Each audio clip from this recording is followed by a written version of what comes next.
BJP రాజకీయ లబ్ధి కొరకు మత విద్వేషాలు రెచ్చగొట్టాలని ప్రయత్నించిందని ఎమ్మెల్సీ జీవన్ రెడ్డి అన్నారు. ముస్లింలను బుధవారం ఆయన నివాసంలో ఏర్పాటు చేసిన విలేకరుల సమావేశంలో జీవన్ రెడ్డి మాట్లాడుతూ ముస్లింలను బూచిగా చూపి హిందూ ఓట్లను మభ్యపెట్టి రాజకీయాలు చేశారని అన్నారు. 2 నెలల్లో అబ్కీ బార్ 400 పార్ను 300 లోపు తీసుకొచ్చామని ఆయన ఈ సందర్భంగా పేర్కొన్నారు. అదే సమయంలో కాంగ్రెస్ సంఖ్య కూడా పెంచుకున్నామని, యూపీలో ఇండియా కూటమి అత్యధిక స్థానాలు గెలుచుకుందని గుర్తు చేశారు. హిందువులకే కాకుండా యావత్ ప్రపంచానికి శ్రీరాముడు ఆదర్శమూర్తిని రాజకీయాలకు వాడుకోవడం స్థానికులు జీర్ణించుకోలేకపోయారని ఆయన అన్నారు. దైవదూతగా మోడీ ప్రచారం చేసుకోవడం నార్త్ ఇండియా జీర్ణించుకోలేదని, నార్త్ ఇండియాలో మోడీ అంటే ఎవరో తెలిసిపోయిందని అన్నారు. కొంత జాప్యమైనా కానీ వీళ్ళ భారతీయ జనతా పార్టీ వీళ్ళ రాజకీయ లబ్ధి కొరకు వీళ్ళ ఈ జాతిని మత విద్వేషాలతో రెచ్చగొట్టి ఏ విధంగా లబ్ధి పొందే ప్రయత్నం చేయడం జరిగిందో మనం గమనించినాం. వీళ్ళ ముస్లిం సమాజాన్ని ఒక బూచిగా చూపెట్టి కాంగ్రెస్ కోటేస్తే ముస్లింలు కోటేసినట్టనో, లేకుంటే హిందూ అయితే బీజేపీకే ఓటు వేయాలనో విధంగా ప్రచారాన్ని చేపట్టడం, బీజేపీ కోటేస్తేనే రాముల వారిని దర్శించుకున్నట్టు అవుతుంది, శ్రీరామచంద్ర ప్రభువుని ఏదైతుందో దర్శించుకున్నట్టు అవుతుంది. అంటే ఏ విధంగా ప్రచార సరళి కొనసాగిందో మనం అందరం గమనించడం చెప్పి సరే, ఏది ఏమైనా ఇవాళ దో లేట్ బెటర్ దాన్ నెవర్ అన్నట్టు జాప్యమైనప్పటికీ జాతీయ స్థాయిలో బీజేపీ నిజరూపం సమాజానికి తెలియరావటం సంతోషించదగ్గ విషయం అని చెప్పి అంటాను. వీళ్ళు ఎన్నికల ఫలితాలు వెలువడేంత వరకు వీళ్ళు ఎగ్జిట్ పోల్ సర్వే కానీ, ఏ అబ్కీ బార్ 400 కానీ, అంటే దేశంలో మోడీకి ఎదురు లేదు అనే విధంగా ఏదైతే ప్రచార సరళిని కొనసాగింపు చేయడం జరిగిందో, వీళ్ళ ఇండియా కూటమి రాహుల్ గాంధీ గారు ఏదైతున్నదో వీళ్ళు విచ్ఛిన్నకర శక్తులను అదుపు చేయబడటానికి ఏదైతుందో సమైక్యవాదులను, లౌకికవాదులందరినీ కూడా ఐక్యం చేయబడే విధంగా ఇండియా కూటమి ఏర్పాటు చేయటం, ఇవాళ మనకు లభించిన కొద్ది సమయంలో సపోర్ట్ 2 మాసాల సమయంలో ఏదైతున్నదో ఓన్లీ విత్ ఇన్ 2 months అంటే ఎన్నికల షెడ్యూల్ వెలువడ్డ నాటికి ఫలితాలు అంటే పోలింగ్ నాటికి ఏదైతుందో మధ్య it was only 2 months gap. 2 మాసాల లోపల ఏదైతుందో అబ్కీ బార్ 400ను 300 లోపలి పట్టుకురావటం. ఈ అబ్కీ బార్ 400 ఉన్నదో గతం కంటే సంఖ్య తగ్గింపు చేయడమే కాకుండా 300 లోపలి పట్టుకురావటం. వీళ్ళ ఇండియా కూటమి ఏదైతుందో సాధారణంగా మందిరం దేవుడు అంటే అందరికి విశ్వాసం ఉంటుంది. దేవుడు అంటే విశ్వాసం లేని హిందూ సమాజం ఉండదు. అందులో శ్రీరామచంద్ర ప్రభు అంటే కేవలం హిందూ సమాజానికి కాకుండా యావత్ సమాజానికి ఆదర్శం. కేవలం హిందూ అనే కాకుండా యావత్ సమాజానికి ఆదర్శమూర్తి శ్రీరామచంద్ర ప్రభు అని చెప్పి అంటున్నా. శ్రీరామచంద్ర ప్రభు పట్ల ఏదైతుందో విశ్వాసం లేని పౌరుడు ఉంటాడు, మానవు ఉంటాడని నేను భావించానని చెప్పాను. కానీ ఏ విధంగా భారతీయ జనతా పార్టీ తన రాజకీయ లబ్ధి కొరకు వాడుకునే ప్రయత్నం చేయడం జరిగిందో దాన్ని స్థానికులు జీర్ణించుకోలేకపోయింది. అక్కడ ఏదైతుందో తీర్పు కేవలం బీజేపీ ప్రచార ఆర్భాటాలు, మోడీ గారి పట్ల ఆయన అవలంబిస్తున్న విధానాలకు ఏదైతుందో, అంటే గతంలో మనం యేసు ప్రభు ఏదైతుందో లోకానికి అవతరించినటువంటి ఒక ప్రభువుగా మనం ఆరాధించడం జరుగుతుందో, మోడీ గారు కూడా అదే ప్రచారం చేసుకోవటాన్ని ఉత్తర భారతదేశం హర్షించలేకపోయింది. ఈ మాత్రం ఈ 60 స్థానాలు అధికంగా వచ్చినాయని చెప్పంటే మీ సౌత్ ఇండియా అండ్ ఒరిస్సా ఈ మాత్రం వచ్చినాయని చెప్పంటున్నాను నేను. ఈ తెలంగాణ, ఆంధ్రప్రదేశ్, తెలంగాణలో 8 అనుకుంటే సగం, ఆంధ్రప్రదేశ్ కూటమి, కర్ణాటక, ఒరిస్సా ఇవే ఉన్నాయి. మీకు నార్త్ ఇండియా ఎక్కడైతే మోడీ గారు వారణాసి, అయోధ్య రామ మందిరం ఈ ప్రాంతం అంతా ఏదైతున్నదో అంటే మోడీ గారు అంటే ఏంటి అనేది తెలిసిపోయింది ప్రజలకి. అది అంటే నిజంగా సమాజం ఇంత గొప్పది కదా అని చెప్పారంటే ఎవరు వ్యక్తిగతంగా ఎక్కువ ఆర్భాటాలు పోతే దాన్ని జీర్ణించుకోవాలని చెప్పడానికి ఇంతకంటే పెద్ద ఉదాహరణ ఏది ఉండని చెప్పంటున్నాయి. సరే, ఏది ఏమైనా కానీ వీళ్ళ ఇండియా కూటమి ఈ స్థాయికి ఎదిగి రావటం రాహుల్ గాంధీ గారి యొక్క నాయకత్వం వల్ల 99 స్థానాలు next BJP. The highest political party secured Lok Sabha MPs is Congress party. Next BJP the highest Lok Sabha MP secured is Congress party Rahul Gandhi గారి యొక్క నాయకత్వం లోపల. ఇవాళ మేము ప్రభుత్వాన్ని ఏర్పాటు చేసేటువంటి ఒక సంఖ్యాబలం పొందలేకపోయి ఉండొచ్చు కాక, కానీ ఇది ఇండియా కూటమి సాధించిన విజయం, దానికి నాయకత్వం వహించినట్టుగా రాహుల్ గాంధీ గారు స్వయంగా కాంగ్రెస్ పార్టీ ఏదైతుందో సొంతంగా 99 స్థానాలు గెలుచుకోవటం, ఇవాళ ఇది నేను కాంగ్రెస్ పార్టీ హర్షం వ్యక్తం చేస్తున్నాం. మేము ఇలా రాహుల్ గాంధీ గారు ఏదైతుందో ఇప్పుడు ప్రభుత్వాన్ని ఏర్పాటు చేసే సంఖ్యాబలం పొందలేకున్నప్పటికీ ఇలా ఈ దేశానికి ఏదైతుందో భవిష్యత్తు నాయకత్వం యావత్ సమాజం రాహుల్ గాంధీ గారి వైపు చూస్తుందని చెప్పంటున్నారు. యావత్ సమాజం భారతదేశం ఏదైతుందో రాహుల్ గాంధీ గారి వైపు చూస్తుందని చెప్పంటున్నారు. ఇవాళ మీరు ప్రతిపక్ష నాయకుడిగా కాంగ్రెస్ పార్టీ పార్లమెంట్ పార్టీ నాయకుడిగా బాధ్యతలు చేపట్టి ఇవాళ మోడీ గారి ఇవాళ ఏదైతే వాస్తవం వెలికొచ్చి ఇంకా భవిష్యత్తు లోపల ఏదైతుందో అసలు ఎన్డీఏ అంటేనే అదాని అంబానీ కొరకు అన్న పరిస్థితి ఉంది వాళ్ళ దేశం. మోడీ అంటే ఎన్డీఏ అంటేనే అదాని అంబానీ కొరకే ప్రభుత్వం అన్నట్టుందని చెప్పండి. రైతాంగం అయితే ఇవాళ చెప్పంటున్న పంజాబ్ లో అసలు మోడీ గారిని ప్రచారం చేయలేకపోవడం, పంజాబ్ లో అడుగు మొత్తం స్థానాలు ఏదైతుందో మొత్తానికి మొత్తం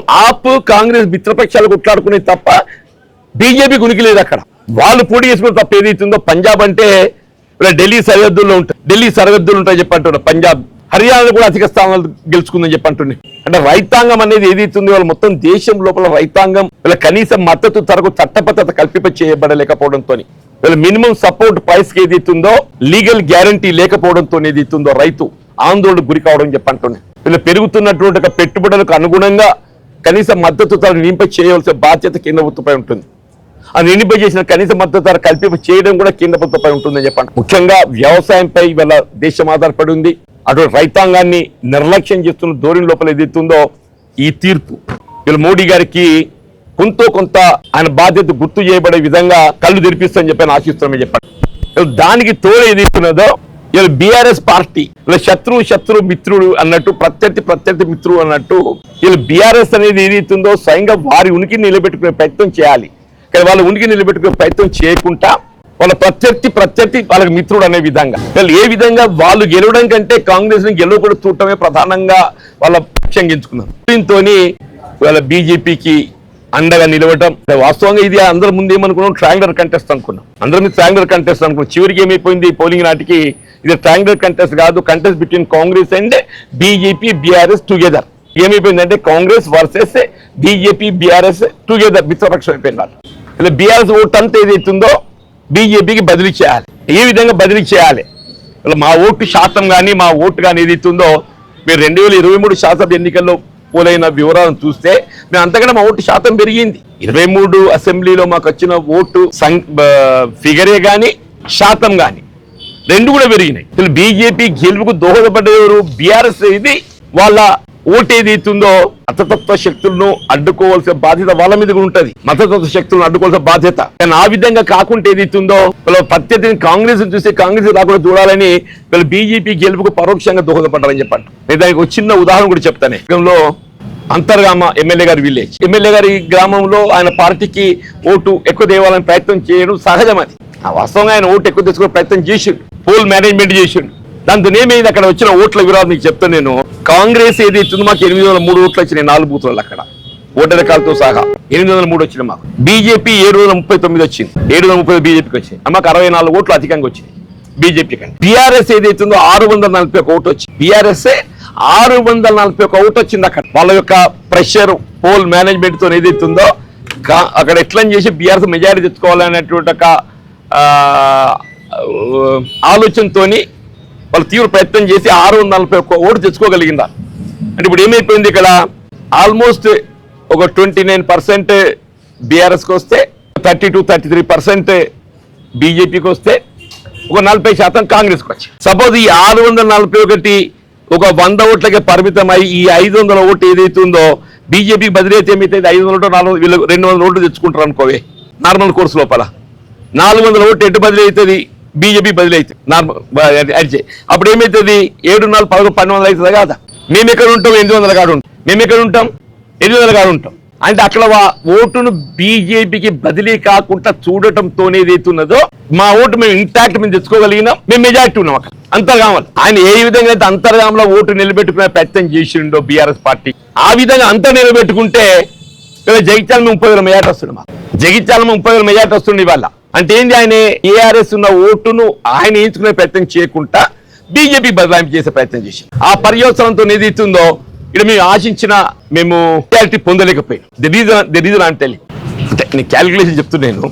సరే ఏదైనా కానీ ఏదైతుందో ఆల్వేస్ ఓటర్ ఇలా తీర్పు ఎవరమైనా దాన్ని ఆమోదించాల్సిందే. అంటే ఇంత ది ఎంటైర్ పార్లమెంటరీ కాన్ఫరెన్స్ ఏదైతుందో కార్యకర్తలు అందరూ కూడా ఏదైతుందో బాధ్యతాయుతంగా ఇది ఒక ప్రతిష్టాత్మకంగా తీసుకొని గెలుచుకోవాలి ఒక పట్టుదలతోని నాకు కృషి చేసి I'm really thankful to entire cadre Congress party and నాయకత్వం కూడా చెప్పంటున్నా. ఒక దశలో ఏదైతుందో జగిత్యాల వచ్చి నిజామాబాద్ పోటీ చేయడం ఏంటని కూడా ఒక ప్రచారం తీసుకొచ్చే ప్రయత్నం చేసి, కానీ ఏదైతుందో Jagtial is a part of Nizamabad parliamentary conference అనే విధంగా నన్ను ఆదరించిన నిజామాబాద్ ప్రాంతం. సరే, ఆశించిన ఫలితం పొందలేకపోయినప్పటికీ ఒక ప్రజాప్రతినిధిగా నా బాధ్యత పెంచిందని చెప్పి నేను భావిస్తున్నాను. ఒక ప్రజాప్రతినిధిగా నా బాధ్యత పెంచిందని భావిస్తున్నాను. ఎందుకంటే ఎన్నికల సమయంలో పలు అంశాలు చర్చకు వస్తాయి, అది ఏ రాజకీయ పార్టీగా. ఇలా నిజామాబాద్ పార్లమెంట్ నియోజకవర్గంలో ప్రధానంగా ఏదైతున్నదో ఈ చక్కెర కర్మాగార ప్రారంభం అనేది ప్రధాన అంశమే.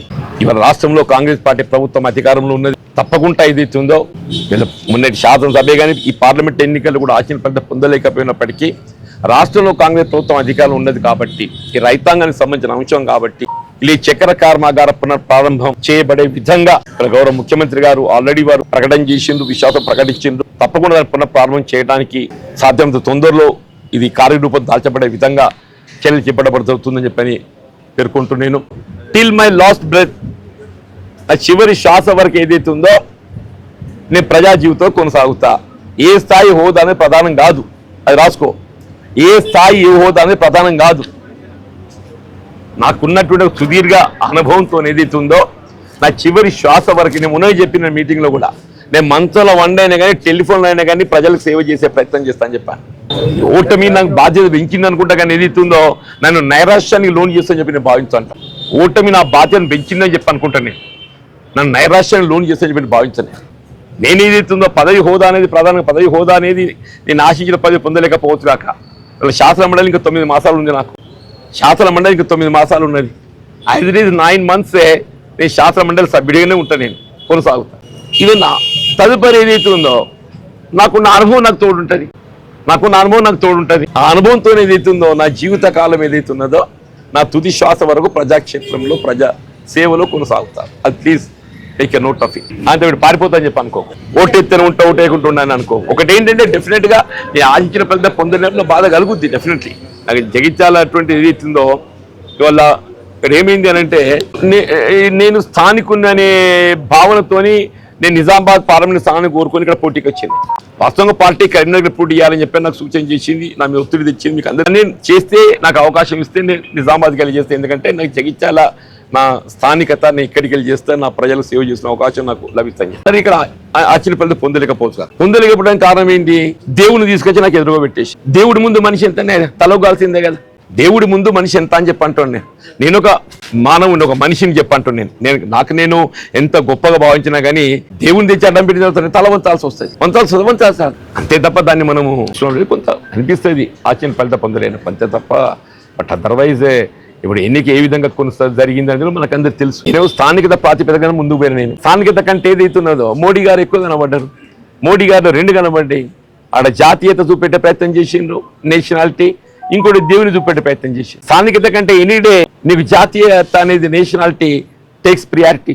మోడీ అనేది ఏం చేస్తుందో ప్రైమ్ మినిస్టర్ హోదా లోపల జాతీయత, నేషనాలిటీ, ఇవాళ మోడీ దేశమే మోడీ అనేది ప్రచారం చేసి, ఒక కాలం లోపల నెహ్రూ అంటే దేశం అని ఉండే, ఒక కాలం లోపల ఇందిరాగాంధీ గారు ఉంది. ఇలా మోడీ గారిని ఆ విధంగా ప్రయోగం చేసే ప్రయత్నం, ఆ జాతీయ భావన వచ్చే వరకు ఏదైతుందో ఈ స్థానికత అనేది దాని ముందు నిలబడలేక, దానికి తోడు ఏదైతుందో దేవుడు అయిపోయింది. మోడీ గారు దేవుడు అయిపోయింది. దేవుడిని ముందు ఎవరి మీద తలవంచాల్సిందే కదా, తలవంచింది అంతే తప్ప మనం వేరేలాగా అనుకోవడానికి